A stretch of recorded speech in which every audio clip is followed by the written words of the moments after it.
O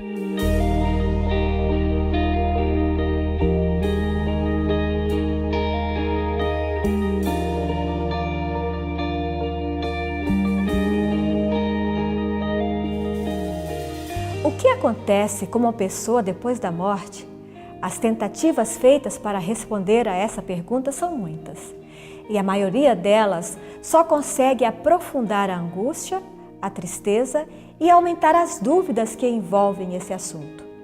Hoje você vai aprender a verdade sobre a morte. Entre todas as informações que você irá receber, destaco o estado do homem na morte, para onde vão os mortos, o que os mortos sabem e tantas outras questões. Diante de tudo isso, o mais confortador é saber que a morte não mais existirá. Jesus colocará um fim a esse mal que nos causa tanta dor. Um bom estudo para você.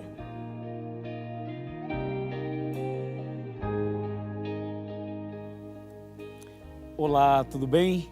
Estamos começando mais um tema maravilhoso dessa série sobre a verdade. Seja muito bem-vindo e que a paz do Senhor esteja no seu coração. O tema de hoje, a verdade sobre a morte. É um tema forte, importante, esclarecedor. Prepare o seu coração. E agora sim, com a Bíblia nas mãos, nós queremos saber a verdade sobre a morte. Porque existem várias teorias e várias filosofias e vários entendimentos sobre esse assunto. Na verdade, existe uma polêmica sobre o assunto. Algumas pessoas acham que quando morre alguém, essa pessoa morre, mas sai uma alma ou sai um espírito do corpo dela, e essa alma ou esse espírito poderia ir para o céu, para o inferno, para o purgatório, para o mundo dos espíritos, para um lugar intermediário, para o seio de Abraão.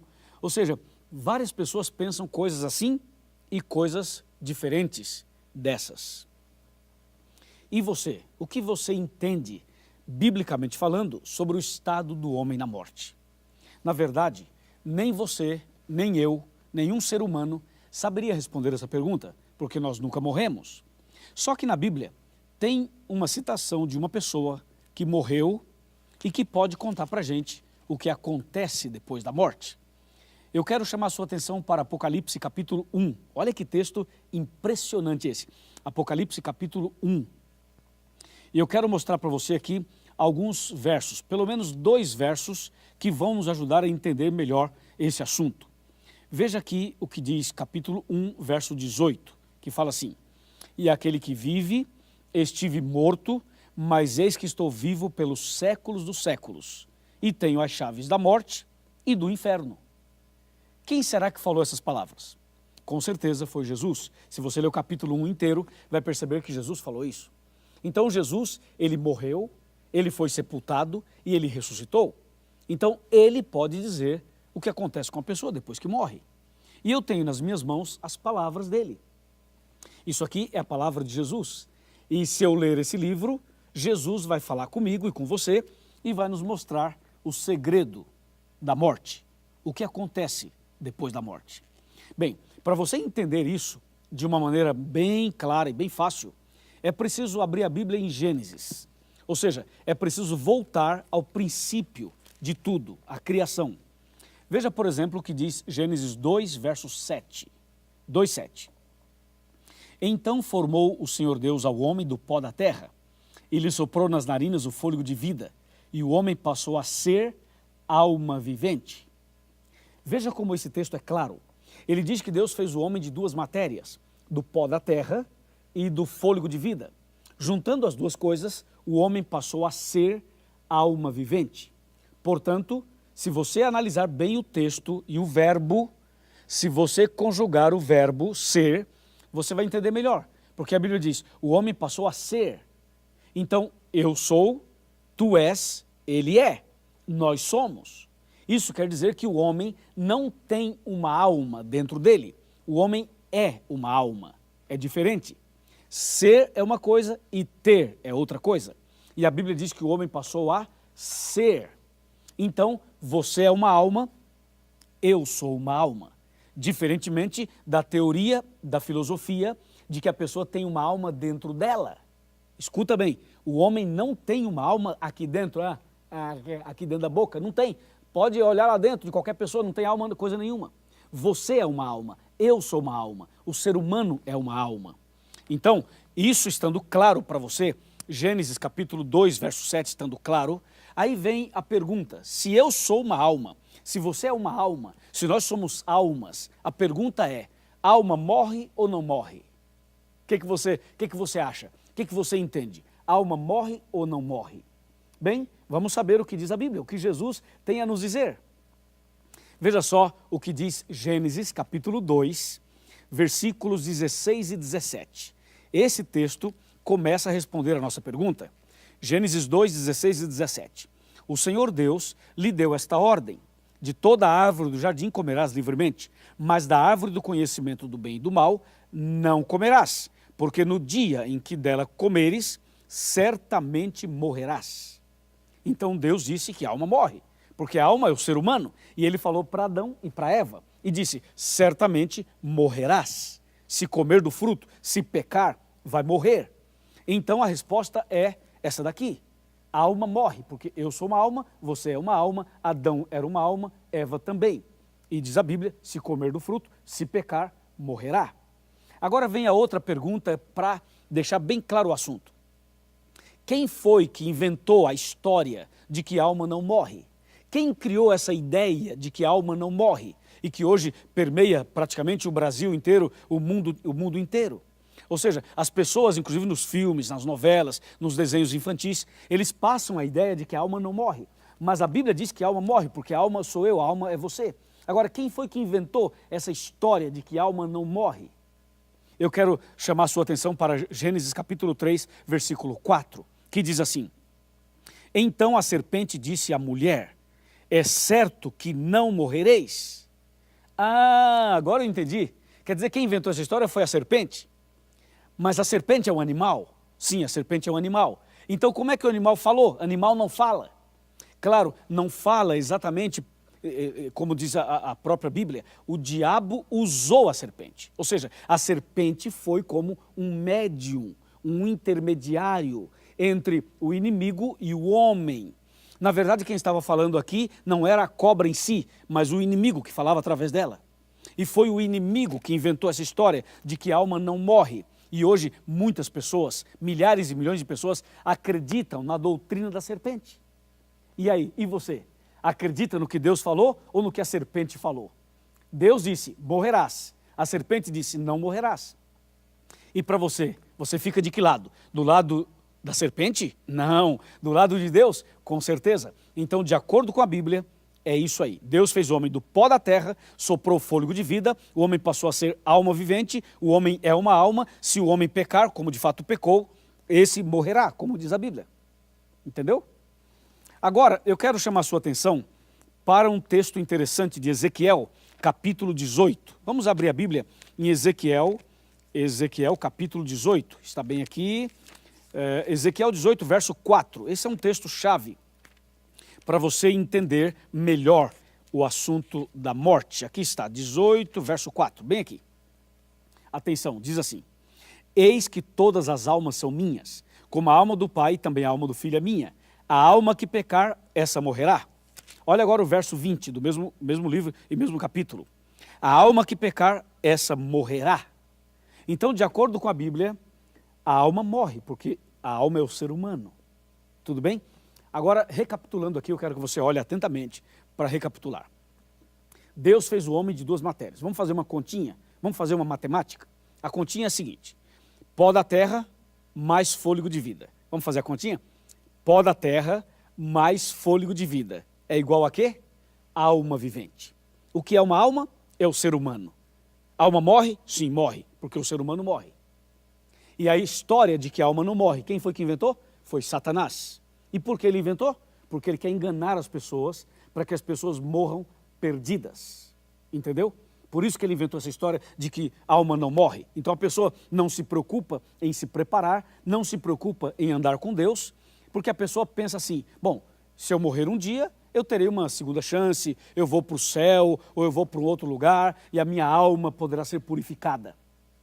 Então essa foi uma arapuca, uma estratégia do inimigo para levar as pessoas à perdição. Mas, tome cuidado, aqui estamos revelando a verdade sobre a morte. Bem, a palavra de Deus continua explicando para a gente sobre esse assunto. E agora vem uma questão interessante. Se a alma morre, se eu sou uma alma e você é uma alma, e se nós morremos, vem a pergunta. Se a pessoa quando vai à sepultura, quando morre, ela realmente fica na sepultura e não sai uma alma, não sai um espírito, não sai nada, o que é que a Bíblia fala sobre isso? Agora sim, hein? Vamos abrir a Bíblia no livro de Eclesiastes. Eclesiastes é um livro muito importante que está logo depois de Provérbios. Eclesiastes 9, verso 5, diz assim: porque os vivos sabem que hão de morrer, mas os mortos não sabem coisa nenhuma, nem tampouco terão eles recompensa, porque a sua memória jaz no esquecimento.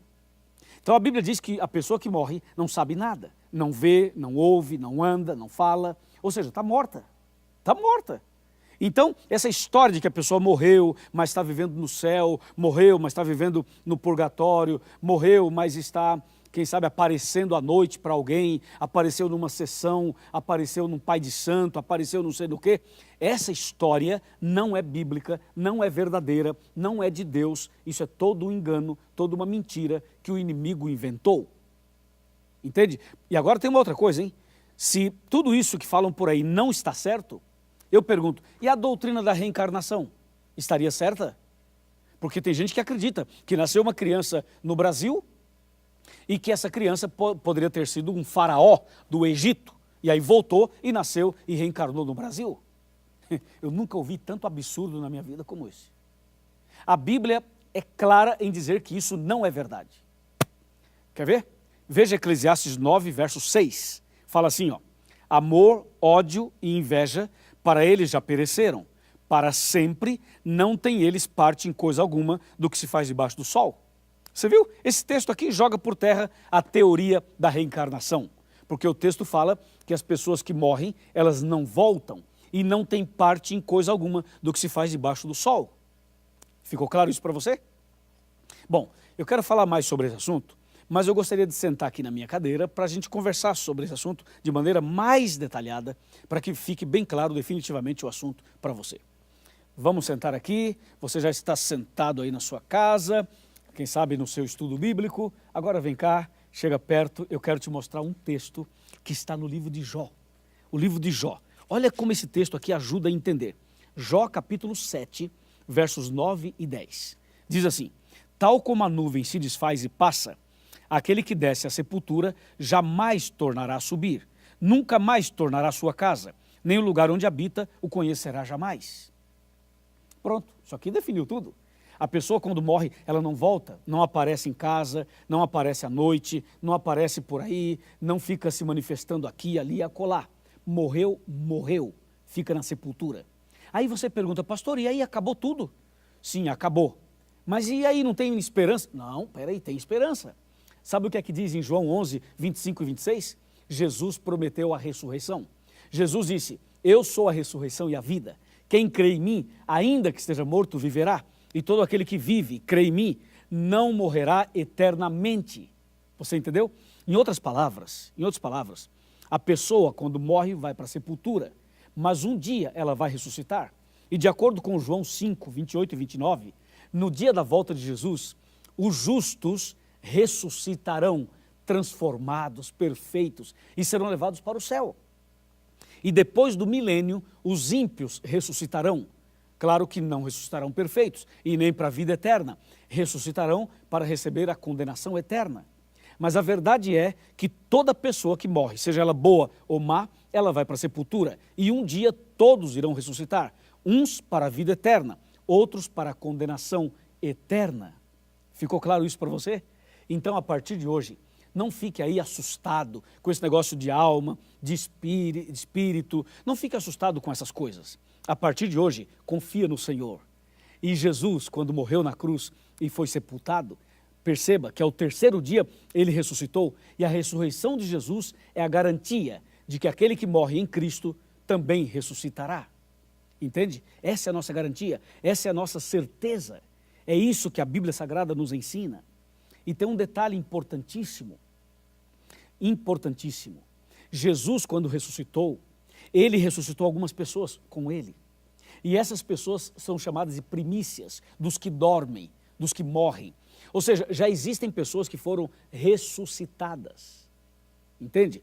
Mas a verdade é que, quando você analisa a Bíblia, todas as pessoas que morrem, elas vão para a sepultura. Isso tem que ficar claro para você. Então, o mais importante, sabe o que é? É se preparar. O mais importante é viver uma vida de preparo espiritual. Isso é o mais importante. Entende? Por quê? Porque se você estiver preparado espiritualmente, mesmo que venha a morte, mesmo que venha alguma situação complicada, mas você estará preparado. Veja o que diz Tiago, capítulo 4, verso 14. Aqui eu tenho a Bíblia em Tiago. Esse é um texto importantíssimo para você entender sobre a importância de estar preparado para a vida eterna, ou até mesmo para a morte. Veja aqui, Tiago 4,14 diz assim: vós não sabeis o que sucederá amanhã. Que é a vossa vida? Sois apenas como neblina, que aparece por um instante e logo se dissipa. A Bíblia está dizendo que você não sabe o amanhã, que ninguém conhece o amanhã, que você não sabe o que vai acontecer amanhã. Por isso, é preciso estar preparado hoje. Existem 3 acontecimentos na vida humana que são certos, mas Deus não revelou o dia nem a hora desses acontecimentos. O primeiro é o dia da morte, o segundo é o dia do fechamento da porta da graça e o terceiro é o dia da volta de Jesus. Nós sabemos que essas 3 coisas irão acontecer, mas o dia ninguém sabe. Você não sabe quando vai morrer, eu também não. Por isso, nós precisamos mais do que nunca se preparar. Precisamos mais do que nunca entregar a vida a Jesus. Agora, enquanto você está vivo. Estou falando para alguém que está enfermo. Estou falando para alguém que já passou pelo vale da sombra da morte. Estou falando para alguém que tem passado por tribulações. Meu amigo, minha amiga, Deus está dando uma chance para você. Mais um dia de vida, mais uma semana, mais um mês, mais um ano. Aproveite esse momento. Aproveite para entregar a sua vida a Jesus. Aproveite para sepultar todos os pecados passados e para começar uma vida nova. Porque o amanhã você não sabe, ninguém sabe o que vai acontecer amanhã. É o momento de você definitivamente tomar uma decisão. Quantas pessoas morrem todos os dias no Brasil e no mundo inteiro? E eu pergunto, será que essa multidão de pessoas que morrem, será que essas pessoas morrem preparadas? Será que essas pessoas morrem em Cristo? Será que elas estão entregando a vida a Jesus em tempo de misericórdia e de graça? Eu posso dizer para você que muitas delas morrem perdidas e muitas morrem salvas. E você está preparado? E você está preparada? Está pronto? Não apenas para o dia da morte, mas para o dia da volta de Jesus? Então, meu amigo, esse é o momento de você confirmar essa decisão maravilhosa de servir a Deus, de andar com Jesus. Então, antes da morte física, você tem que morrer para o pecado, abandonar o pecado, abandonar os vícios, abandonar a transgressão, abandonar essa vida de viver deliberadamente. É preciso agora começar a assumir um compromisso com Deus. Entende? Faça o curso bíblico até o final. E agora, quando terminar esse tema, procure a igreja adventista, procure o pastor, diga para ele: pastor, eu estudei sobre a morte com o pastor Luiz, eu quero saber mais, eu quero conhecer mais. E a igreja vai te receber de braços abertos. E você vai ser uma pessoa cheia do conhecimento e da graça de Deus. Amém? Está disposto? Está disposta? Está preparada? Está preparado? Muito bem, meus parabéns. Então agora eu quero fazer uma oração por você e por sua família. Vamos orar. Querido Pai Celestial, muitíssimo obrigado por esse tema. A Tua palavra é clara ao dizer que a pessoa quando morre vai para a sepultura, mas também ela é clara ao dizer sobre a ressurreição. E nós sabemos que quando Jesus voltar, todos os justos ressuscitarão e ressuscitarão para a vida eterna. E os ímpios somente depois dos 1000 anos, mas para a perdição eterna. Senhor, aqui está esse homem, aqui está essa mulher, aqui está essa pessoa que está decidida a começar hoje uma vida nova. Ó Pai, abençoa esta casa, abençoe esta família, ajude essa pessoa a entender definitivamente esse tema e que a partir de agora essa pessoa realmente decida de verdade a nascer de novo e a começar uma vida nova com Cristo Jesus. Eu o entrego em tuas mãos, em nome do Senhor Jesus. Amém.